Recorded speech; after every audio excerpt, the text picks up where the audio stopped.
समारूढस्य ज्ञानाञ्जनशलाकया चक्षुरुन्मिलितं येन तस्मै श्रीगुरुवे नमः। नमो विष्णुपादाय कृष्णप्रेष्ठाय भूतले श्रीमते भक्तिवेदान्त स्वामिनिति नामिने। नमस्ते सरस्वती देवे गौरवाणी प्रचारिणे निर्विशेष शून्यवादी पाश्चात्य देशतारिणे। जय श्री कृष्ण चैतन्य प्रभु नित्यानंद श्री अद्वैत गदाधर शिवासादि गौर भक्तवृंद। हरे कृष्णा कृष्णा कृष्णा हरे हरे हरे राम राम राम हरे हरे। ओम नमः भगवते वासुदेवाय। ओम नमः भगवते वासुदेवाय। ओम नमः भगवते वासुदेवाय। मुखं करोति वाचालं पङ्गुलङ्घयते गिरिं यत्कृपातमहं वन्दे श्रीगुरुदिनचारिणे परमानन्दमाधवं श्रीचैतन्येश्वरम्। कल्पतरुभ्यश्च कृपासिन्धुभ्यः च पतितानां पावनेभ्यो वैष्णवेभ्यो जय अनंत कोटि वैष्णव वृंद की जय। जय जगत गुरु श्रील प्रभुपाद की जय। जय राम श्लोक महाराज की जय। उपस्थित सभी भक्त वृंद की जय। तो ढेर सारा शुभकामनाएं शुभेच्छा आपण समस्त को। तो आज सुंदर पुरुषोत्तम मास पुणी एकादशी परम एकादशी पुरुषोत्तम मासरे पुणी एकादशी जे कि भगवान को बहुत प्रिय। एक तो पुरुषोत्तम मास ही प्रिय पुणी एमिति अन्य मास तो एकादशी प्रिय तो पुरुषोत्तम मास एकादशी तो आहरी अनेक प्रिय भगवान को। तो ये एकादशी को जी पालन करे तो भगवान अति अति अति प्रसन्न हो जाती है। देखो विचार करंतु भगवान ये सब तिथि बार कहीं भगवान के द्वारा सृष्टि ना। तो देखुंती जीवात्मा जो भगवान के पाखर फेरिक जो संसार आम रही तो आम एमती माया जगत रही जाइए भगवान को भूली जाइए।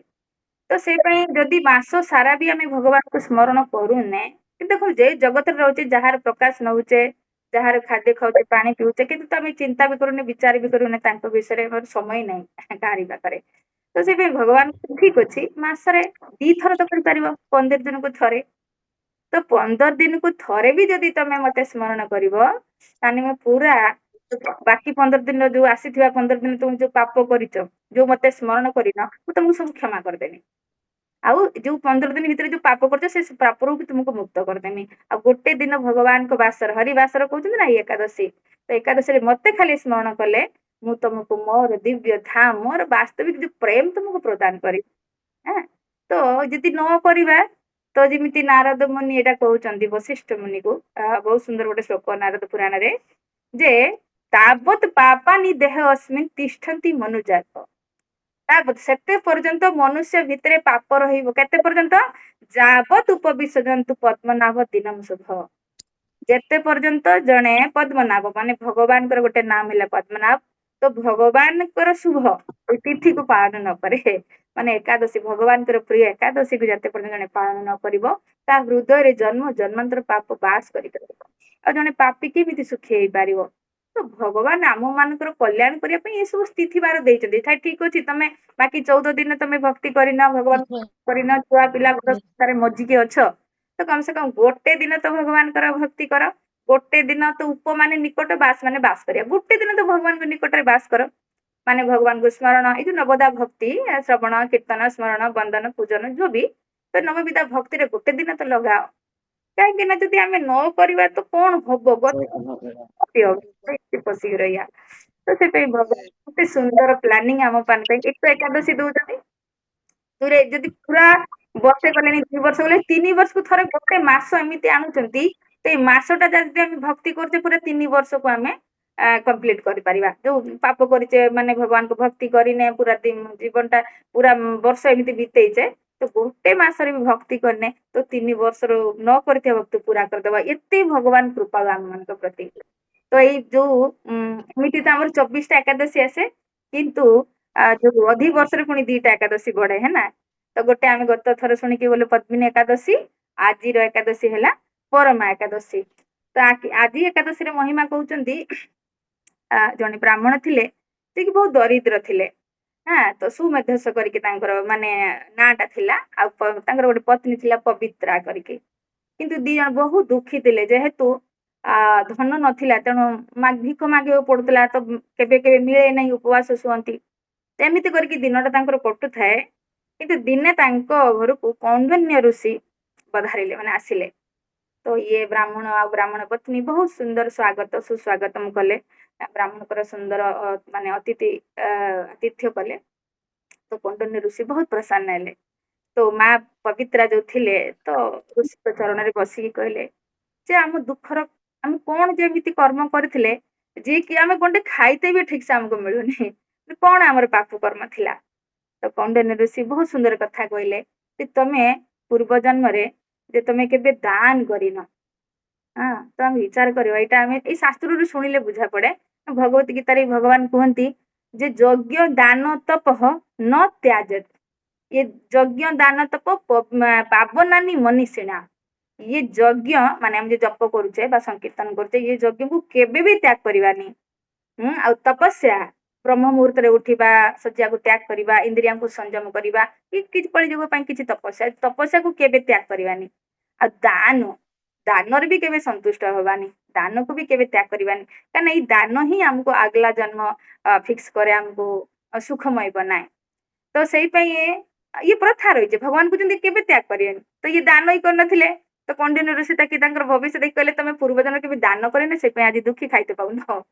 କଣ କରିବା ତ ସେଇ ଦରିଦ୍ରତାରୁ ମୁକ୍ତ ହବା ପାଇଁ ତମେ ଗୋଟେ କାମ କର। ତ ଆସୁଛି ଯୋଉ ଏକାଦଶୀ ଏଇ ଏବେ ମାନେ ଅଧିକ ମାସ ଆସୁଛି ତ ଭଗବାନଙ୍କର ବହୁତ ପ୍ରିୟ ମାସ। ତ ସେଥିରେ ଯିଏ ଏକାଦଶୀ କରିବ ହଁ ଅନ୍ୟ ବର୍ଷ ସେ 3 ବର୍ଷ ଯାକ କରିନି କିନ୍ତୁ ଏଇ ପୁରୁଷ ମାସରେ ଯଦି ଗୋଟେ ଏକାଦଶୀ କରିଦିଏ ସାରେ ଦାରିଦ୍ର୍ୟରୁ ସେ ମୁକ୍ତ ହେଇଯିବ। ଆଉ ଭଗବାନଙ୍କର ଶୁଦ୍ଧ ଭକ୍ତି ପ୍ରାପ୍ତ କରିକି ଏହା ତ ଭଗବାନଙ୍କୁ ବି ପ୍ରାପ୍ତ କରିନବ। ତ ଇଏ ସୁନ୍ଦର କଥା ଶୁଣିକି ଦୁଇ ଜଣ ବ୍ରାହ୍ମଣ ପତ୍ନୀ ବ୍ରାହ୍ମଣ ଫିରେ ଏଇ ମାନେ ପୁରୁଷ ମାସରେ ଏଇ ଯୋଉ ଆଜିକା ପରମା ଏକାଦଶୀ କି ପ୍ରାପ୍ତ କରିକି ତ ପୁରା ଲକ୍ଷ୍ମୀ ମାନେ କହନ୍ତି ସୁଦାମ ଭଳି ଐଶ୍ୱର୍ଯ୍ୟକୁ ପ୍ରାପ୍ତ କରିଦେଲେ ଭଗବାନଙ୍କ କୃପାରୁ। ଇହ ଜନ୍ମରେ ବି ସୁଖୀ ରହିଲେ ଆଉ ମୃତ୍ୟୁ ପରେ ସେମାନେ ଭଗବାନଙ୍କୁ ପ୍ରାପ୍ତ କଲେ। ତ ଉଦ୍ଦେଶ୍ୟ ବେଳେ ବେଳେ ଲାଗେ କେତେ ସହଜ ନା କଣ ଭଗବାନଙ୍କୁ ପ୍ରାପ୍ତ କରିବା। ହଁ ଯଦି ଆମେ ଭଗବାନଙ୍କୁ ଆଜ୍ଞାକୁ ପାଳିବା ନା ଭଗବାନଙ୍କୁ ପ୍ରାପ୍ତ କରିବା ବହୁତ ସହଜ। ଆଉ ଯଦି ଆମେ ପାଳନ ନ କରିବା ତ ଆମ ପାଇଁ ଦୁଷ୍କର। ତ ସେ ପାଇଁ ଇଏ ସୁନ୍ଦର ଯୋଉ ମାନେ ପୁରୁଷ ମାସ ଭଗବାନ ଦେଇଛନ୍ତି କେବଳ ଆମର କଲ୍ୟାଣ କରିବା ପାଇଁ। କାହିଁକି ନା ଆମେ ପୁରା 2-3 ବର୍ଷରେ ଥରେ ପଡୁଛୁ ନା ତ ବାକି ଯୋଉ 2 ବର୍ଷ ଗଲା ଆମେ କଣ କରୁ କେବଳ ଆହାର ନିଦ୍ରା ଭୟ ମୈଥୁନ ସଂସାର କରିକି ବୃଥା ହିଁ ଦିନ ବିତେଇ ଦଉ। ତେଣୁ ଆଉ ସମୟ ନାହିଁ ଯେତେବେଳେ ଭକ୍ତି କରତେ କହିବୁ ସମୟ ନାହିଁ। ତ ସେ ପାଇଁ ଭଗବାନ କରୁଣା କରିକି ଆମ ମାନଙ୍କୁ ଇଏ ଗୋଟେ ମାସ ଦେଲେ। ତ ଏଇ ମାସରେ ଯଦି ବି ଭକ୍ତି କରିବ ପୁରା 3 ବର୍ଷ ତମେ କମ୍ପ୍ଲିଟ କରିପାରିବ। ସାରେ ଯୋଉ ଅନ୍ୟ ବର୍ଷରେ ଯୋଉ ପାପ କରିଛ ସବୁ ପାପରୁ ମୁକ୍ତ ହେଇଯିବ। ଆଗରେ ଭଗବାନଙ୍କର ଶୁଦ୍ଧ ଭକ୍ତି କି ପ୍ରାପ୍ତ କରିକି ତମେ ଭଗବାନଙ୍କୁ ପ୍ରାପ୍ତ କରିବ। ତ ଏଇଭଳି ଗୋଟେ କଥା ଆସେ ପୁରୁଷୋତ୍ତମ ମହିମାରେ ପୁରୁଷ ମାସର ମହିମା ସବୁ ମହିମା ଆମେ ଦେଖିବା ପଦ୍ମ ପୁରାଣରେ ଅଛି। ତ ମୁଁ ବେଳେ ବେଳେ ହଉଛି ପଦ୍ମ ପୁରାଣ ଆମେ ଗୋଟେ କିଣିବାକୁ ଗଲୁ କେବଳ ଶ୍ଳୋକ ତେଣୁ ଆମେ ତ ସେତେ ମାହିର ମାନେ ଶ୍ଳୋକକୁ ପରିକି ବୁଝିବା କିଛି ଅନୁବାଦ ଥାନ୍ତା ଏଇ ଶ୍ଳୋକର ମାନେ କଣ ତ ଆମକୁ ଟିକେ ଭଲ ଲାଗନ୍ତା। କିନ୍ତୁ ମୁଁ ଶୁଣୁଥିଲି ଲାଲଗୋବିନ୍ଦ ପ୍ରଭୁ ମାନେ ବଡ ବଡ ଭକ୍ତ ଯୋଉମାନେ ସାଂସ୍କ୍ରିଟ ରେ ମାନେ କହନ୍ତି ଧୁରନ୍ଧର ତ ସେମାନେ ଖାଲି ଶ୍ଳୋକ ପଢିକି ବୁଝିଯିବେ କିନ୍ତୁ ଆମେ ତ ସେମିତି ବୁଝିପାରିବାନି ନା। ତ କିନ୍ତୁ ପଦ୍ମ ପୁରାଣରେ ଭାଗବତ ମହିମା ଗୀତାର ମହିମା ଏକାଦଶୀ ମହିମା ପୁରୁଷୋତ୍ତମ ମହିମା ସବୁ ମହିମା ପଦ୍ମ ପୁରାଣରେ ଭଗବାନ ବ୍ୟାସଦେବ ଲେଖିଛନ୍ତି। ତ ସେଇଥିରେ ଗୋଟେ ସୁନ୍ଦର ଷ୍ଟୋରି ଲେଖିଛନ୍ତି ଯେ ଏକ ଦୃଢ ଧନ୍ୟା କରିକି ରାଜା ଥିଲେ। ଆଉ ତାଙ୍କର ଜଣେ ଗୁଣ ସୁନ୍ଦରୀ କରିକି ପତ୍ନୀ ଥିଲେ 4ଟା ପୁତ୍ର ଥିଲେ ଗୋଟେ କନ୍ୟା। ତ ଇଏ ରାଜା ଏତେ ଧର୍ମପରାୟଣ ଥିଲେ ଆଉ ସୁଖ ସମୃଦ୍ଧିରେ ଭଗବାନଙ୍କ ଭଳି ଐଶ୍ୱର୍ଯ୍ୟ ତାଙ୍କ ପାଖରେ ଥିଲା। ସାରା ସୋସାଗରା ପୃଥିବୀର ସେ ରାଜା ଥିଲେ। ଏମିତି କୌଣସି ତାଙ୍କର ଦୁଃଖର ପ୍ରଶ୍ନ ନଥିଲା। ସାରେ ପ୍ରଜା ବି ଭଲ ଥିଲେ କୌଣସି ଆସୁରିକ ପ୍ରକୃତିର ଲୋକ ନଥିଲେ। ତ ତ କଣ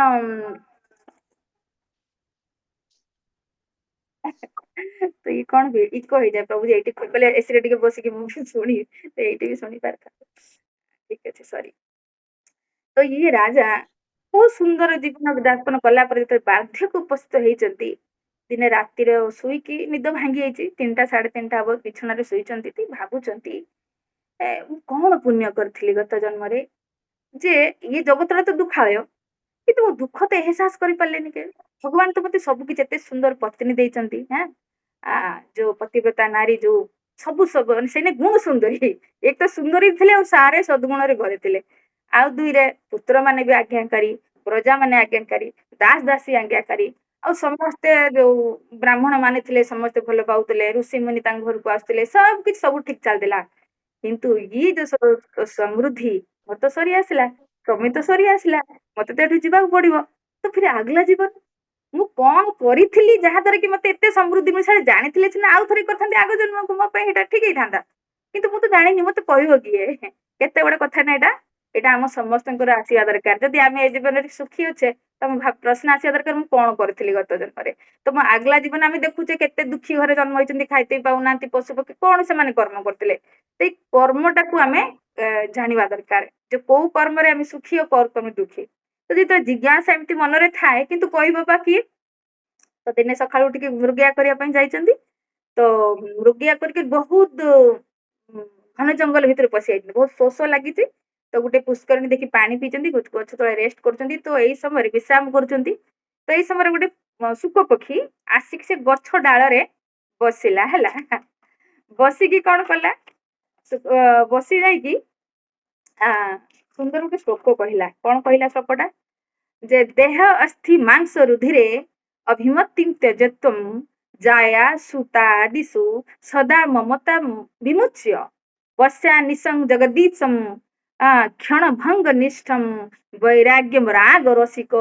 ଭବ ଭକ୍ତି ନିଷ୍ଠ ଦିଟା ଶ୍ଲୋକ କହିଥିଲେ ଯେ ଧର୍ମ ଭଜସ୍ୱ ସତତମ୍ ତ୍ୟଜ ଲୋକ ଧର୍ମାନ ସେବସ୍ୱ ସାଧୁ ପୁରୁଷାମ୍ ଜହି କାମ ତୃଷ୍ଣାମ୍ ଅନ୍ୟସ ଦୋଷ ଗୁଣ ନିର୍ମଳ ମାସ ମୁକ୍ତାମ୍ ସେବା କଥାୟା ରସମୋହ ନିତରାମ୍ ପିବତ୍ୱମ୍ ମାନେ ଏଇ ଦିଟା ଶ୍ଲୋକକୁ ସେ ବାର ବାର ଉଚ୍ଚାରଣ କରୁଥିଲା ସେ ଶୁକ ପକ୍ଷୀ ତ ତାପରେ କିଛି ସମୟ ଉଚ୍ଚାରଣ କରି ସିଏ ପୁଣି ଉଡିଗଲା ତ ଇଏ ଯୋଉ ରାଜା ଯୋଉ ସେଇ ଗଛ ତଳେ ରେଷ୍ଟ ବିଶ୍ରାମ ନଉଥିଲେ ସେ ଦିଟା ଶ୍ଲୋକକୁ ତ ବୁଝି ପାରିଲେନି ତ କିନ୍ତୁ କହିଲି କଣ କହିବାକୁ ଚାହୁଁଥିଲେ ଶୁକ ପକ୍ଷୀ କଣ କହିବାକୁ ଚାହୁଁଥିଲା ସଂସ୍କୃତ ଭାଷା ତ ମୁଁ ବୁଝିନି ତ ତେଣୁ ମନରେ ଏଇ ଚିନ୍ତା ମାନେ ଚିନ୍ତନ କରୁଥାଏ ତ ଏଇ ସମୟରେ ଅନ୍ୟ ଯୋଉ ମନ୍ତ୍ରୀ ବା ସୈନିକ ମାନେ ଆସିକି ପହଞ୍ଚିଥିଲେ ସମସ୍ତେ ଫିର ଘରକୁ ଫେରିଲେ ରାଜଉଆସକୁ ଫେରି ଆସିଲେ ଫିର ଆସିକି ରାଜାଙ୍କ ମନରେ ସେଇ ଦୁଇଟା ପ୍ରଶ୍ନ ରହିଥାଏ ଇଏ ଶୁକ ପକ୍ଷୀ କଣ କହିବାକୁ ଚାହୁଁଥିଲା ଆଉ ବା ମୋର କଣ ପୂର୍ବ ଜନ୍ମର କୃତି ଥିଲା ଯାହାକି ମୁଁ ଆଜି ଏତେ ଭଲରେ ଅଛି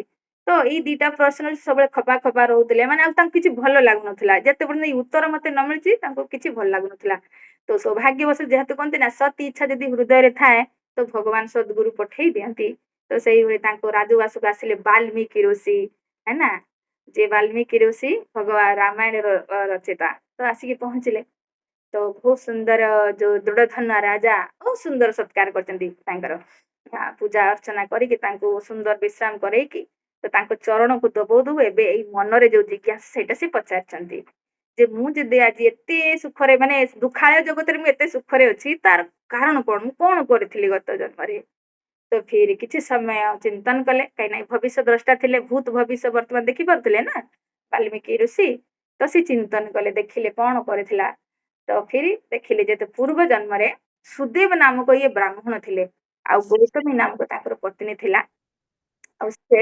4000 ଇଏ ସତ୍ୟ ଯୁଗର ଘଟଣା 4000 ବର୍ଷ ପର୍ଯ୍ୟନ୍ତ ତପସ୍ୟା କରିଥିଲା ଗୋଟେ ପୁତ୍ର କାହିଁକିନା ସବୁ ଥିଲା ସେ ବ୍ରାହ୍ମଣର କିନ୍ତୁ ପୁତ୍ର ନଥିଲା ଯେମିତି ଆମେ ଆତ୍ମଦେବ କାହାଣୀ ଭାଗବତ ମହିମାରେ ଶୁଣୁ ନା ସବୁ ଥିଲା କିନ୍ତୁ ପୁତ୍ର ନଥିଲା ତ ଏଇଟା ବି ଗୋଟେ କମି ଯେ ଯାହା ପାଖରେ ନାହିଁ ତ ସିଏ ତା ଦୁଃଖ ଟା କହିପାରିବ ତ ସମସ୍ତେ କିଛି ନା ଗୋଟେ ପୁତ୍ର ତ ଚାହାନ୍ତି ତ ଯେହେତୁ ପୁତ୍ର ନାହିଁ ତ ସେ ତପସ୍ୟା କଲା ଭଗବାନ ତ ଦେଇପାରିବେ ସବୁ କିଛି କରିପାରିବେ ତ ଭଗବାନଙ୍କୁ ତପସ୍ୟା କେତେ ବର୍ଷ 4000 ବର୍ଷ ତ ଯେତେବେଳେ 4000 ବର୍ଷ ତପସ୍ୟା କରିଛନ୍ତି ତ ଫିର ଭଗବାନ ସାମ୍ନାରେ ପ୍ରକଟ ହେଇଛନ୍ତି ତ ଫିର କହିଛନ୍ତି ମୁଁ ତମ ଉପରେ ବହୁତ ପ୍ରସନ୍ନ କଣ ମାଗୁଛ ମାଗ ତ ଇଏ କହିଲେ ଦାସ ମୋର କିଛି ଦରକାର ନାହିଁ ପ୍ରଭୁ ବାସ ଏକ ପୁତ୍ର ଦେଇଦବ ତ କହିଲେ ଏଟା ତମ ଭାଗ୍ୟରେ ନାହିଁ ବିଧାତା ତମ ଭାଗ୍ୟରେ ହିଁ ଲେଖି ନାହିଁ ତମର ଆସନ୍ତା 7 ଜନ୍ମ ପର୍ଯ୍ୟନ୍ତ ତମ ଭାଗ୍ୟରେ ପୁତ୍ର ନାହିଁ ତ ମୁଁ ଭାଗ୍ୟ ବିଧାତା ଯିଏ ଲେଖିଛି ମୁଁ ତା ଉପରେ ତ ଯାଇପାରିବିନି ବାକି ମୁଁ ତମ ଉପରେ ସନ୍ତୁଷ୍ଟ କଣ ମାଗୁଛ ମାଗ କିନ୍ତୁ ସିଏ ବାର ଯେତେବେଳେ ଶୁଣିଲା ଆରେ ଏତେ ବର୍ଷ ତପସ୍ୟା କଲା ପରେ ଯଦି ଭଗବାନ ମନା କରିଦଉଛନ୍ତି ତାହେଲେ ଆଉ କଣ ପାଇଁ ଏତେ ବର୍ଷ ତ ଭଗବାନଙ୍କର ଇଏ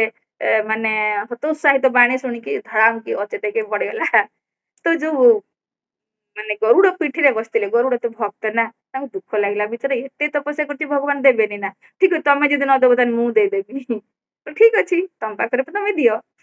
ତ ଫିର ଗରୁଡ ତାଙ୍କୁ ଦେଇଦେଲେ, କହିଲେ ଠିକ ଅଛି, ଦୁଃଖୀ ନୁଆ ତ, ହଁ ମୁଁ ତତେ ଦଉଛି, ତତେ ଆଶୀର୍ବାଦ କରୁଛୁ, ଯା ତୁ ପୁତ୍ର ପ୍ରାପ୍ତ କର, ଆଜିକୁ 9 ମାସ ଭିତରେ ତୋର ପୁତ୍ର ହବ, ଯା। ତ ବା ସିଏ ପ୍ରସନ୍ନ ହେଇକି ଘରକୁ ଫେରି ଆସିଲା। ତ ଏଠି ପ୍ରଶ୍ନ ଆସେ, ଭଗବାନ କାହିଁକି ଦେଲେନି? ନା, ଭଗବାନ ଜାଣିଥିଲା ପୁତ୍ରରେ ଭାଗ୍ୟରେ ପୁତ୍ର ଲେଖା ନାହିଁ। ତ ଯଦି ପୁତ୍ର ହବ ତ ସେ ପୁଣି ଅକାଳ ମୃତ୍ୟୁ ମରିଯିବ, ସେତେବେଳେ ତ ତାକୁ ଆହୁରି ଦୁଃଖ ହବ ନା। ତେଣୁ ଭଗବାନ ଜାଣି ବୁଝିକି ଦେଇନଥିଲେ। ତ ଭକ୍ତ ଇଏ ତ ଗରୁଡ ତ କଣ ଅନ୍ତର୍ଯ୍ୟାମୀ ଥୋଡ଼ି ନା, ସେ ଜାଣିପାରିବେ ନା ଭବିଷ୍ୟତ ତାର କଣ ଲେଖା ଅଛି। ତେଣୁ ସିଏ ତ ଦେଇଦେଲେ। ଆଉ ରାଜା ସେତିକି ସମୟ ପାଇଁ ସେ ତ ଖୁସି ବି ହେଇଗଲେ। ତ ଦେଖିତେ ଦେଖତେ 12 ବର୍ଷ ବିତିଗଲା। ଆଉ ସତ୍ୟକୁ ସତ୍ୟ ସେ ପୁତ୍ର ପାଣିକୁ ଗାଧେଇବାକୁ ଯାଇଥିଲା ସାଙ୍ଗମାନଙ୍କ ସହିତ, ମିତ୍ର ମାନଙ୍କ ସହିତ। ତ ପାଣିରେ କିଛି ଭିତରକୁ ବୋଧେ ପଳେଇ ଯାଇଛି, ତ ପାଣିରେ ବୁଡିକି ଆଉ ଫେରି ପାରିନି, ତ ବୁଡିକି ମରିଗଲା। ତ ଅନ୍ୟ ସାଙ୍ଗମାନେ ଯୋଉ ଦେଖିଲେ ଫେରୁନି ପାଣି ଭିତରକୁ, ଦୌଡିକି ଯାଇ ଘରେ କହିଲେ, ତ ସମସ୍ତେ ଆସିକି ସେ ପିଲାକୁ ବାହାର କଲେ ପାଣିରୁ, ସେତେବେଳକୁ ସେ ମରି ଯାଇଥିଲା।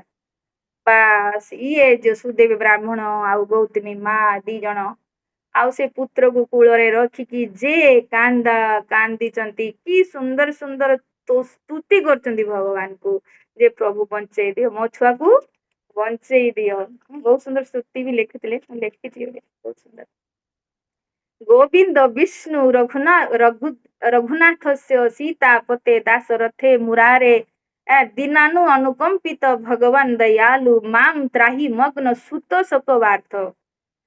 ସବୁ ଭଗବାନଙ୍କ ନାମ କରତେ କରତେ ଗୋଟେ ସୁନ୍ଦର ସୁନ୍ଦର ବହୁତ ସୁନ୍ଦର, ଖାଲି ନାମ ଭଗବାନଙ୍କ ନାମରେ ମାନେ ସ୍ତୁତି କରୁଛନ୍ତି, ଯେ ସୁତ ଶୋକ, ମୋ ସୁତ ଯୁଗରୁ ମୋ ପିଲା ମାନେ ମୋ ପୁତ୍ର ଯୁଗରୁ ମୁଁ ଆଜି ଶୋକ ଦୁଃଖରେ ଅଛି, ମୋ ପୁତ୍ରକୁ ବଞ୍ଚେଇ ଦିଅ। ତାଙ୍କର ଗୋଟେ ହିଁ ସ୍ତୁତିରେ ଲାଷ୍ଟ ଶୋକଟାକୁ ଥିଲା ଯେ ସୁତ ଶୋକ ବାର୍ଥ, ମୁଁ ସୁତର ମାନେ ପୁତ୍ରର ନିଧନ ଯୋଗୁ ବହୁତ ଦୁଃଖିତ, ତେଣୁ ମୋର ପୁତ୍ରକୁ ବଞ୍ଚେଇ ଦିଅ, ବାସ୍ ମୁଁ ଏଇ ପାଇଁ ତମକୁ ପ୍ରାର୍ଥନା କରୁଛି। ତ କେତେ ସୁନ୍ଦର ସୁନ୍ଦର ସ୍ତୁତି କରୁଛନ୍ତି ଶ୍ରୀକୃଷ୍ଣ, ନାରାୟଣ, ବାସୁଦେବ, ଗୋବିନ୍ଦ, ବିଷ୍ଣୁ, ଭଗବାନ ମୁରାରେ, ଶ୍ରୀପାଦ ରେଣୁ, ଅଖିଲ ଲୋକନାଥ, ମାମ୍ ତ୍ରାହି ମଗ୍ନ ସୁତ ଶୋକାର୍ଧ। ଏମିତି କରି କରିକି ଅନେକ ନାମରେ ସେ କେତେ ପୁରା ଗୋଟେ ମାସ ବିତି ଯାଇଛି। ଏଇଭଳି ସେଇ ଡେଡ ବଡିକୁ, ତାର ମୃତା ପୁତ୍ରକୁ କୂଳରେ ରଖିଛନ୍ତି। ଆଉ ସେଇ ଭିତରେ ମାନେ ଝଡ ବର୍ଷା ତୁଫାନ ଆସିକି ବି ଚାଲି ଯାଇଛି, କିନ୍ତୁ ସେ ଜାଣି ପାରିନାହାନ୍ତି। କେବଳ ପୁତ୍ର ଶୋକରେ ଭଗବାନଙ୍କୁ ସ୍ତୁତି କରି ଯାଉଛନ୍ତି। ନା ଖାଇଛନ୍ତି, ନା ପିଇଛନ୍ତି, ନା ଶୋଇଛନ୍ତି। ଯେତେବେଳେ ମାସେ ବିତି ଯାଇଛି, ତ ଭଗବାନ ଆଉ ତାଙ୍କର ସିଂହାସନ ଥରହର ହେଇଗଲା। ତ ଭଗବାନ ଆସିକି ପ୍ରକଟ ହେଇଗଲେ, କହିଲେ ରେ ବାପ ରେ ବାପ, କିଏ ଜଣେ ଏତେ ହେଇପାରେ ପୁତ୍ର ମାନେ ମୋହରେ। ତ ସେ ଭଗବାନ ତାର ପୁତ୍ର ମୋହ ଦେଖିଲେନି, କଣ ଦେଖିଲେ, ଯେ ଗୋଟେ ମାସ ଦେଖେନି, ତାଙ୍କ ପାଇଁ ଏ ମାସଟା ପ୍ରିୟ ନା। ତ ସିଏ ତ ଇଏ ତ ସୁଦେବ ବ୍ରାହ୍ମଣ ଜାଣିନାହାନ୍ତି ଏ ମାସଟା ହଉଛି ଅଧିକ ମାସ ବା ପୁରୁଷୋତ୍ତମ ମାସ। ସିଏ ତ ପୁତ୍ର ଶୋକରେ କାନ୍ଦି କାନ୍ଦି ପୁରା ମାସଟା ବିତେଇ ଦେଇଛନ୍ତି, ନ ଖାଇକି, ନ ଶୋଇକି, ନ ପିଇକି। ଭଗବାନ କଣ ଦେଖିଲେ, ଯେ ତାର ସ୍ତୁତିକୁ ଦେଖିଲେ, ଯୋଉ ଏତେ ସୁନ୍ଦର ସୁନ୍ଦର ନାମରେ ଭଗବାନଙ୍କୁ ସ୍ତୁତି କରିଛନ୍ତି, ଏ ସ୍ତୁତିକୁ ଦେଖିଲେ। ଆଉ ଯୋଉ ଅଧିକ ମାସରେ ସିଏ ନିଦ୍ରା ମାନେ ଅଖିଆ ଅପିଆ ରହିଥିଲେ। ଭଗବାନ ଆସିକି ପ୍ରକଟ ହେଇକି କହିଲେ, ଆଉ କହନା, ତୁ ମାସ ସାରା ବହୁତ କହିଛୁ, ତୁ ବନ୍ଦର ମୁଁ କହିବି ଏବେ। ତ ଭଗବାନ ମାନେ ଝଡି ବର୍ଷି ଦେଇଗଲେ, ଏତେ ପ୍ରସନ୍ନ ହେଇଗଲେ। ତ ଭଗବାନ କହୁଛନ୍ତି, ଯେହେତୁ ତୁ ଏ ପୁରୁଷୋତ୍ତମ ମାସ ଅଜ୍ଞାତରେ ବି ତୁ ପାଳନ କରୁଛୁ, ତୋ ପୁଅ 12 ବର୍ଷରେ ମରିଗଲା ବୋଲି କାନ୍ଦୁଛୁ ନା, ମୁଁ ତାକୁ 12,000 ବର୍ଷ ଆୟୁଷ ଦେଇଦେଲି, ଯା ହେଲା। ଆଉ 12,000 ବର୍ଷରେ ସେ ଏକ ତ ରାଜା ବନିବ, ସୁଖୀ ରହିବ, ପୁଣି ମୃତ୍ୟୁ ପରେ ମତେ ପ୍ରାପ୍ତ କରିବ। ଇଏ ପୁତ୍ରକୁ ଆଶୀର୍ବାଦ ଦେଲେ। ତାପରେ ତାଙ୍କୁ ଆଶୀର୍ବାଦ ଦେଲେ କଣ, ଆଗଲା ଜୀବନ, ଏ ଜନ୍ମରେ ତ ପୁତ୍ର ଆଶ୍ରୟ ରହିବ, ସୁନ୍ଦର ସୁଖୀ ଜୀବନ କାଟିବୁ, ପୁଣି ଆସନ୍ତା ଜନ୍ମ ବି ତୁ 30,000 ବର୍ଷ ବଞ୍ଚିବୁ। କାହିଁକିନା ସେତେବେଳେ ସତ୍ୟ ଯୁଗରେ ଲୋକ 1,00,000 ବର୍ଷ ବଞ୍ଚୁଥିଲେ, ଆୟୁଷ ଥିଲା 1,00,000। କଳି ଯୁଗରେ ଆମର 100। ତ ସେଇ ପାଇଁ ହେତେବେଳେ ଦେଖିବି ଆମେ 30,000 କି ବର୍ଷ ତ ବଞ୍ଚୁଥିଲେ ବା ତପସ୍ୟା କରୁଥିଲେ ସବୁ। ତ ସେ ଭଗବାନ ତାକୁ ବରଦାନ ଦେଲେ, 30,000 ବର୍ଷ ବଞ୍ଚିବୁ, 2ରେ ଏକ ଛତ୍ରପତି ରାଜା ହବୁ, ଆଉ ସବୁ ସୁନ୍ଦର ପତ୍ନୀ ତତେ ମିଳିବ, ପୁତ୍ର ଆଜ୍ଞାକାରୀ ପୁତ୍ର ମିଳିବେ, ଆଉ ଧନ ଧାନ୍ୟରେ ଭରା, ମାନେ ସୁଖରେ ପୁରା ଢେର ଲଗେଇଦେଲେ। ଆଉ ତାପରେ ଅନ୍ତିମ ସମୟରେ ସଂସାର ବୈରାଗ୍ୟ ନେଇକି ତୁ ମତେ ପ୍ରାପ୍ତ କରିବୁ। ତ ଏଇଟା କିଏ କହୁଛନ୍ତି, ବାଲ୍ମୀକି ଋଷି ତାଙ୍କୁ ଶୁଣେଇଲେ, ଯେ ତୋର ଏଇ ଯୋଉ ସୁଖ ସମୟ ତୋର ଜିଜ୍ଞାସା ଥିଲା ନା, ଯେ ତୁ ଗତ ଜନ୍ମରେ ତୁ ପୁରୁଷୋତ୍ତମ ମାସକୁ ପାଳନ କରିଥିଲୁ, ଅଜ୍ଞାତରେ ତୁ ମାସଟା ସାରା ନା ଖାଇଥିଲୁ, ନା ପିଇଥିଲୁ, ନା ଶୋଇଥିଲୁ। ତ ସେଇ ପାଇଁ ଭଗବାନ ପ୍ରସନ୍ନ ହେଇକି ତତେ ଏତେ ସବୁ ସୁଖ ସ୍ୱାଚ୍ଛନ୍ଦ୍ୟ ଦେଇଛନ୍ତି। ଆଉ ଦ୍ୱିତୀୟ ପ୍ରଶ୍ନ ଥିଲା, ସେ ତୋତା କଣ କହୁଥିଲା, ତୋତା ତୋର ସେଇ ପୁଅ ଥିଲା, ସେଇ ତାଙ୍କ ଯୋଉ ସୁଦେବ ବ୍ରାହ୍ମଣର ପୁତ୍ର ନାଁ ଥିଲା ସୁଖଦେବ ଦେଇଥିଲେ ତା ନାଁ। ସେଇ ଶୁକ ପକ୍ଷୀ ରୂପରେ ଆସିକି ତମକୁ ବୈରାଗ୍ୟ ତମ ଜୀବନରେ ଅଣେଇବା ପାଇଁ ସେ ତମକୁ ଆ ଦେହେ ଅଶ୍ମିନୀ ଯୋଉ ସମୁଦ୍ର ଶ୍ଳୋକଟା କହୁଥିଲା, ତ ଆମେ ଟିକେ ସେଇଟାକୁ ଶୁଣିବା। କେତେ ସୁନ୍ଦର ସେ ବୈରାଗ୍ୟ ଆଣିବା ପାଇଁ ଦିଟା ଶ୍ଳୋକ, ଯୋଉ ଶୁକ ପକ୍ଷୀ ତାଙ୍କର ଯୋଉ ଗତ ଜନ୍ମର ପୁତ୍ର ଥିଲା, ସେ ସେଇ ଦିଟା ଶ୍ଳୋକକୁ କହୁଥିଲା। ତ ଯୋଉଟା କି ଆମ ସମସ୍ତଙ୍କ ପାଇଁ ଏ ଶ୍ଳୋକ ବହୁତ ମାନେ କଣ କରିବ, ଜାଗୃତ କରିବା ଭଳିଆ। ହେ ପିତାଜୀ ମାନେ ଯୋଉ ତାଙ୍କର ଗତ ଜନ୍ମର ତ ପିତା ଥିଲେ ନା, ଯେ ଦେହ ଅସ୍ଥି ମାଂସ ରୁଧିରେ ଅଭିମତି ତ୍ୟଜତ୍ୱ। ପୁରା ଜୀବନ୍ତ ବିତିଗଲା ଏଇ ଶରୀରକୁ ନେଇକି, ବାସ୍ ଭୋଗରେ ଭୋଗରେ ଭୋଗରେ। ଆଉ ଶରୀର ଟା କେମିତି ବନା, ଦେହଟା ନା ଅସ୍ଥି ମାଂସ ଆଉ ରୁଧିର, ନା ଏଇଥିରେ ତ ଶରୀର ଟା ବନା ନା। ତ ଏଥିରେ ଅଭିମତି ତ୍ୟଜତମ, ଏଥର ଏଇ ମତି, ଏଇ ଶରୀରକୁ ରକ୍ଷା କରିବାର ଯୋଉ ତମର ଭରଣ ପୋଷଣ କରିବାରେ ବା ଭୋଗ କରିବାରେ ଯୋଉ ତମର ମତି, ସେଇଟାକୁ ତ୍ୟାଗ ଏଥର କରିଦିଅ। ଆଉ କଣ କର, ଜାୟା ସୂତା ଆଦିଷୁ ସଦା ମମତ୍ଵ ବିମୁଚ୍ୟମ୍। ଏଥର ତମର ପତ୍ନୀ ତମର ପୁତ୍ର ପ୍ରତି ଯୋଉ ତମର ମମତ୍ଵ ଭାବ ରହିଛି ସେଇଟାକୁ ତ୍ୟାଗ, ବିମୁଚ୍ୟ ମାନେ ସେଇ ମମତାରୁ ତମେ ମୁକ୍ତ ହେଇଯାଅ। ଆଉ ପଶ୍ଚାନ୍ ନିଶ ଜଗଦୀଶମ କ୍ଷଣ ଭଙ୍ଗ ନିଷ୍ଠମ୍, ସେଇ ଭଗବାନଙ୍କୁ ଦର୍ଶନ କରିକି ସେ ଭଗବାନଙ୍କର ଭକ୍ତିରେ ଲାଗିଯାଉ। କେମିତିକା ନା ବୈରାଗ୍ୟ ରାଗ ରସିକ ଭବ ଭକ୍ତି ନିଷ୍ଠ। ସଂସାରରୁ ବୈରାଗ୍ୟ ନେଇକି ଭଗବାନଙ୍କ ପ୍ରତି ରାଗ ଅନୁରାଗ କରିବାର ଅଛି। ଖାଲି ବୈରାଗ୍ୟ ନେଇ ନେଲେ ହବନି, ଯେମିତି ଆମେ ପୁରୁଷ ମାସରେ ଯୋଉ ପଢୁଥିଲେ ଯୋଉ ଯେ ବୈରାଗ୍ୟ ରୂପ ଅସ୍ତ୍ରର ଗଛଟାକୁ କାଟ, ଖାଲି ବୈରାଗ୍ୟତା ନେଇ ନେଲେ ହବନି, ଭକ୍ତି କେମିତିକା ରାଗ ରସିକ, ରସିକ ଭକ୍ତ ହେଇତେ ପଡିବ ଭଗବାନଙ୍କର ଭକ୍ତିରେ, ତାଙ୍କ କଥାରେ ନାଁରେ ତ ମାନେ ମଜି ଯାଇତେ ପଡିବ। ତ ସେମିତି ଭକ୍ତି କର। ଆଉ ଗୋଟେ ଶ୍ଳୋକରେ କଣ କହିଲେ, ଧର୍ମ ଭଜସ୍ୱ ସତତମ୍ ତ୍ୟଜ ଲୋକ ଧର୍ମା, ମାନେ ଲୋକ ଧର୍ମକୁ ତ୍ୟାଗ କର। ଲୋକ ଧର୍ମ, ସମାଜ ଧର୍ମ, ଦୁଃଖୀ ରଙ୍କି ସେବା କରିବା ଧର୍ମ, ଇଏ ଧର୍ମ ସିଏ ଧର୍ମ, ଯୋଉ ସଂସାରୀ ଧର୍ମ ତାକୁ ତ୍ୟାଗ କର। ଆଉ ଭଜସ୍ୱ ଧର୍ମ, ଭଜସ୍ୱ ମାନେ ଭଗବାନଙ୍କର ଭକ୍ତି କର। ଗୋଟେ ହେଲା ଲୋକ ଧର୍ମ, ଗୋଟେ ହେଲା ଭଗବତ ଧର୍ମ। ଧର୍ମାନ ନାଇଁ ନା, ଆମର ପ୍ରହ୍ଲାଦ ମହାରାଜ ଯୋଉ ଭାଗବତରେ କହିଥିଲେ, କୌମାର ଆଚରେତ୍ ପ୍ରାଜ୍ଞ ଧର୍ମାନ ଭାଗବତା ନିହ। ଭାଗବତ ଧର୍ମକୁ କୌମାର ଅବସ୍ଥା ଠାରୁ କରିବା ଦରକାର। ତ ସେଇ ପାଇଁ ଏଠି କହୁଛନ୍ତି ଧର୍ମ ଭଜସ୍ୱ, ମାନେ ଭାଗବତ ଧର୍ମ ପାଳନ କର। ଆଉ ତ୍ୟଜ ଲୋକ ଧର୍ମ, ଯେଟା ଗୀତାରେ କହୁଛନ୍ତି ସର୍ବଧର୍ମାନ ପରିତ୍ୟଜ୍ୟ, ଯେଟା ଭଗବାନ କହିଲେ ସଂସାର ଲୋକ ଧର୍ମକୁ ତ୍ୟାଗ କର। ଆର କରିବା ତାର କରିବା ତାର କରିବା, ଭାଇ ତୋ କଥା ଭାବନା ତୁ ଏଥର ମରତେ ବସିଲୁଣି। ତ ସେ ଲୋକ ଧର୍ମକୁ ତ୍ୟାଗ କରିକି ନିଜର ଯୋଉ ସବୈ ପୁଂସା ପର ଧର୍ମ ଯତ ଭକ୍ତି ଅଧ୍ୟକ୍ଷ, ଯେ ଯୋଉ ଭଗବାନଙ୍କର ଭକ୍ତି ପରମ ଧର୍ମ, ସେଇ ଧର୍ମକୁ ଏଥର ପାଳନ କର। ଆଉ କେମିତିକା ସତତମ, ସତତମ ପାଳନ କର। ଆଉ ସେବସ୍ୱ ସାଧୁ ପୁରୁଷାନ୍, ସାଧୁ ପୁରୁଷଙ୍କର ସେବା କର। ଜହି କାମ ତୃଷ୍ଣାମ୍, ଜହି ମାନେ ତ୍ୟାଗ କର, ତୁମର ଯୋଉ କାମ ତୃଷ୍ଣା, ସଂସାରକୁ ଭୋଗିବାର ଯୋଉ ତୃଷ୍ଣା, ଯୋଉ କାମନା, ସେଟାକୁ ଜହି ମାନେ ତ୍ୟାଗ କର। ଆଉ ଅନ୍ୟସ୍ୟ ଦୋଷ ଗୁଣ ଚିନ୍ତନ ମାସୁ ମୁକ୍ତ୍ୟମ୍, ମାନେ ଅନ୍ୟର ଦୋଷ ବା ଗୁଣ ସେଗୁଡା ଚିନ୍ତା କରିବା ଛାଡି ଦିଅ। ଆଉ ସେବା କଥା ରସ ମୋହ ନିତରାମ ପିବତ୍ୱମ୍, ସେଇଟା ଏଇ ଦିଟା ଶ୍ଳୋକର ପ୍ରାୟ। ସେବା କଥାର ସମୋହ ନିତରାମ ପିବତମ, ନିତରାମ ମାନେ ରୋଜ ପ୍ରତ୍ୟେକ ସମୟରେ ଭଗବାନଙ୍କର ସେବା କର, ଆଉ ତାଙ୍କ କଥା ରସକୁ ପିଓ, ବାସ୍ ପିଓ। ଏଇ କଥା ହିଁ ତମକୁ ସଂସାର ବନ୍ଧନରୁ ମୁକ୍ତ କରିବ। ତ ଏଇଟା କିଏ କହୁଥିଲା, ସେଇ ପକ୍ଷୀ ତ ଶୁକୁ ପକ୍ଷୀ, ଇଏ ବୁଝି ପାରିନଥିଲା। ଏଇଟା ପଚାରିଲା ଯୋଉ ବାଲ୍ମୀକି ଋଷିକୁ। ତ ଫିର ବାଲ୍ମୀକି ଋଷି ତାର ଅର୍ଥ କହିଲେ, ଯିଏ ତମର ଗତ ଜନ୍ମର ସେଇ ପୁତ୍ର ଅଛି ସୁଖଦେବ, ଯୋଉ ଭଗବାନଙ୍କୁ ଧାମକୁ ପ୍ରାପ୍ତ ହେଇଛନ୍ତି, ଆଜି ତମକୁ ଜଗେଇବା ପାଇଁ, ତମକୁ ସଂସାର ବୈରାଗ୍ୟ ନେବା ପାଇଁ ଆସିକି ସେଇ ଦିଟା ଶ୍ଳୋକ କହୁଥିଲା। ତାର ମାନେ ହେଲା, ଏବେ ଭଗବାନ ଭକ୍ତିରେ ଲାଗିଯାଅ। ତମର ଗତ ଜନ୍ମର ଯୋଉ ଅଜ୍ଞାତରେ କରିଥିବା ପୁରୁଷ ମାସର ଫଳ ଯୋଗୁ ଆଜି ସୁନ୍ଦର ଔଷଧ୍ୟ ତମେ ଭୋଗ କରିଛ, କିନ୍ତୁ ଫିର ବି ସଂସାର କ୍ଷଣସ୍ଥାୟୀ, ମାନେ ଆରେ ସୁଖ ସମୃଦ୍ଧି ସବୁ କ୍ଷଣସ୍ଥାୟୀ। ତେଣୁ ଏବେ ଭଗବତ ଧାମକୁ ପ୍ରାପ୍ତ କରିବା ପାଇଁ ତମେ ଭକ୍ତିରେ ଜୁଟି ଯାଅ। ତ ବେଟା ସବା ସେବା କଥା ରସ ମୋହ ନିତରାମ ପିବତ୍ୱମ୍, ବାସ୍ ଏଇ କାମ କରତେ ରହ। ସାଧୁ ପୁରୁଷଙ୍କ ସେବା କର, ଭଗବାନଙ୍କ କଥା ଶୁଣ, ଆଉ ଭଗବାନଙ୍କ ସେବାରେ ଲାଗିକି ରୁହ, ଆଉ ସୁନ୍ଦର ମନୁଷ୍ୟ ଜୀବନକୁ ଧନ୍ୟ କର। ତ ଇଏ ପୁରୁଷୋତ୍ତମ ମାସର ମହିମା।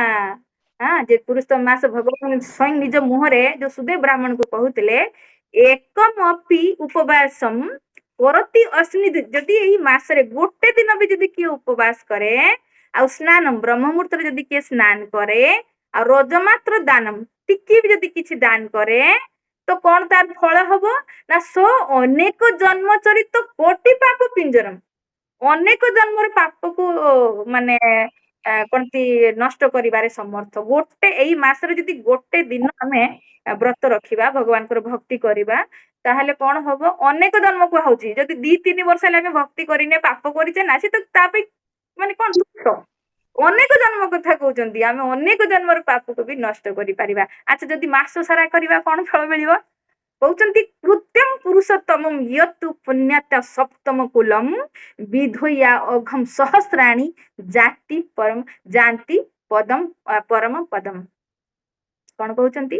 ଯଦି ଆମେ ଏଇ ମାସଟା ସାରା ଭକ୍ତି କରିବା ଭଗବାନଙ୍କର, ମାସଟା ସାକୁ ଭକ୍ତିରେ ପାଳନ କରିବା, ଭଗବାନଙ୍କର ନାମ କୀର୍ତ୍ତନ ପୂଜନ ପ୍ରାଣ ଯୋଉ ନବଦା ଭକ୍ତିରେ ଆମେ ପୁରା ମାସକୁ ଲଗେଇବା, ତାହେଲେ ପୁଣ୍ୟାତ୍ୟା ସପ୍ତମ କୁଲମ, ଖାଲି ନିଜକୁ ପବିତ୍ର କରିବାନି, କଣ କରିବା? ପୁରା ଆମର ସପ୍ତ ପିଢି, 7 ପିଢିକୁ ପବିତ୍ର କରିଦବା। ଜଣେ ଭକ୍ତି କଲା ନା, ଜଣେ ଭକ୍ତି କଲା, ସେ ତାର 7ଟା ପିଢିକି ସିଏ ପବିତ୍ର କରିଦବ। ଭଗବାନ ଏତେ ଆଶୀର୍ବାଦ ଦେଇଛନ୍ତି ଯିଏ ଏଇ ମାସକୁ ପାଳନ କରି। ଆଉ କଣ କରିବ ନା, ବିଧୁୟାମ ଅଘ ସହସ୍ରାଣୀ, ହଜାର ଜନ୍ମର ବିଧୁ ମାନେ ପାପକୁ ଧୋଇବାରେ ସମର୍ଥ। ହଜାର ଜନ୍ମ, ଆଗେ ତ କହିଲେ ଏଠି ମାନେ ଯେ ଗୋଟେ ଦିନ ଯିଏ ପାପ କରିବ ଅନେକ ଜନ୍ମ, ଏଠି କହିଲେ ସହସ୍ରାଣୀ, ହଜାର ହଜାର ଜନ୍ମର ମାନେ ପାପକୁ ସିଏ ବିଧୁୟା ମାନେ ଧୋଇ ଦବ, ଧୋଇବାରେ ସମର୍ଥ ଏ ମାସର ଭକ୍ତି। ଆଉ ସଜାତି ପରମମ ପଦମ, ପରମ ପଦ କଣ? ଭଗବାନଙ୍କ ଧାମ। ଯଦଗତ୍ୱାନ ନିବର୍ତ୍ତନ୍ତେ ତତ ଧାମ ପରମ ମମ, ଯୋଉ ଗୀତାରେ ପୁରୁଷୋତ୍ତମ ମାସରେ ଭଗବାନ କହିଛନ୍ତି, ସେ ପରମ ପଦକୁ ସେ ପ୍ରାପ୍ତ ହବ। ନିଜେ ପବିତ୍ର ହେଇଯିବ, ତାର 7 ପିଢିକି ପବିତ୍ର କରିଦବ, ଆଉ ଅନ୍ତିମ ସମୟରେ ସେ ଭଗବାନଙ୍କୁ ପ୍ରାପ୍ତ ହେଇଯିବ। କେତେ ବଡ କଥା ନା? ତ ଇଏ ସୁନ୍ଦର ମାସ, ମାସ ଯଦି ବଞ୍ଚିଥିବା ପୁଣି ଆସନ୍ତା 3 ବର୍ଷ ପରେ ଯାଇକି ଆସିବ। ଆମେ ତ ଜାଣିନେ ସଂସାରରେ ତ ଏ ସବୁ ଆର ଏତେ ମହିମା, ଲୋକ ଆମେ ପୁରା କିଏ ଜାଣିଛି? ଆମେ ଯାଉ ଏଇ ଗୀତା ନେଇକି ଯାଉଥିଲି, କହିଲ ଏଇଟା ତ ମଳ ମାସ, ଏଥିରେ ତ କିଛି କରାଯାଏନି, ଆପଣ କଣ ଏମିତି କହୁଛନ୍ତି? ତ ଜଣା ନାହିଁ। ତ କିନ୍ତୁ ଶାସ୍ତ୍ର ତ ପଢୁନେ ନା ଆମେ, ବା ଯଦି ପଦ୍ମ ପୁରାଣ ପଢିବା, ସବୁ ମହିମା ସେଇଥିରେ। ଗୀତା ପଢିଲେ କଣ ଫଳ, ଭାଗବତ ପଢିଲେ କଣ ଫଳ, ଏକାଦଶୀ କଲେ କଣ ଫଳ, ପୁରୁଷ ମାସ କଲେ କଣ ଫଳ, ସବୁ ସେଇଥିରେ ବର୍ଣ୍ଣନା ଅଛି। କିନ୍ତୁ ପଢିତା କାହା ପାଖରେ ସମୟ। ତ ଏତେ ସୁନ୍ଦର ଏଇ ମାସ ଆମେ ସମସ୍ତେ ପାଳନ କଲେ, ଯୋଉ ବି ଯଥା କିଛି ସମସ୍ତେ କିଛି ନା କିଛି କରିଛନ୍ତି। ତ ଆପଣ ମାନଙ୍କ ଆଶୀର୍ବାଦରୁ ମତେ ଯୋଉ ମୌକା ମିଳିଛି ସକାଳ ସକାଳ ଭଗବାନଙ୍କୁ ଗୁଣଗାନ କରିବା, ପାଇଁ ବହୁତ ଖୁସି ମୁଁ। ସମସ୍ତଙ୍କୁ ବହୁତ ବହୁତ ଧନ୍ୟବାଦ। ଆପଣ ସମସ୍ତଙ୍କୁ ଯେ ବି ମତେ ମୌକା ଦେଇଛନ୍ତି, ଯୋଉ ବି ମୋ କଥାରେ ଯଦି ବି କିଛି ତ୍ରୁଟି ଭୁଲ ବା ମୋର ମନୋଭାବନେ କିଛି ଯଦି କାହାକୁ ଦୁଃଖିତ ହେଇଥାଏ, ତ ହାତ ଯୋଡିକି କ୍ଷମା ପ୍ରାର୍ଥନା କରୁଛି। ଆଉ ସମସ୍ତଙ୍କୁ ଭଗବାନ ପାଖରେ ପ୍ରାର୍ଥନା କରୁଛନ୍ତି, ଆପଣ ସମସ୍ତଙ୍କର ମନ କୃଷ୍ଣମତୀ ଅସ୍ତୁ, ଏଇଟା ହିଁ ରହୁ। କାହିଁକିନା ଆମ ଗୁରୁଦେବଙ୍କର ଏଇଟା ହିଁ ଆଶୀର୍ବାଦ, ସମସ୍ତେ ମନ କୃଷ୍ଣ ପାଖରେ ରହୁ, ଆଉ ଆମେ ଏଇ ଜୀବନରେ ଭଗବାନଙ୍କୁ ପ୍ରାପ୍ତ ହଉ, ଏଇ ପ୍ରାର୍ଥନା କରିକି ମୁଁ ମୋର ଆଜିର ବାଣୀକୁ ଏଇଠି ରଖୁଛି। ହରେ କୃଷ୍ଣ କୃଷ୍ଣ କୃଷ୍ଣ ହରେ ହରେ, ହରେ ରାମ ରାମ ରାମ ହରେ ହରେ।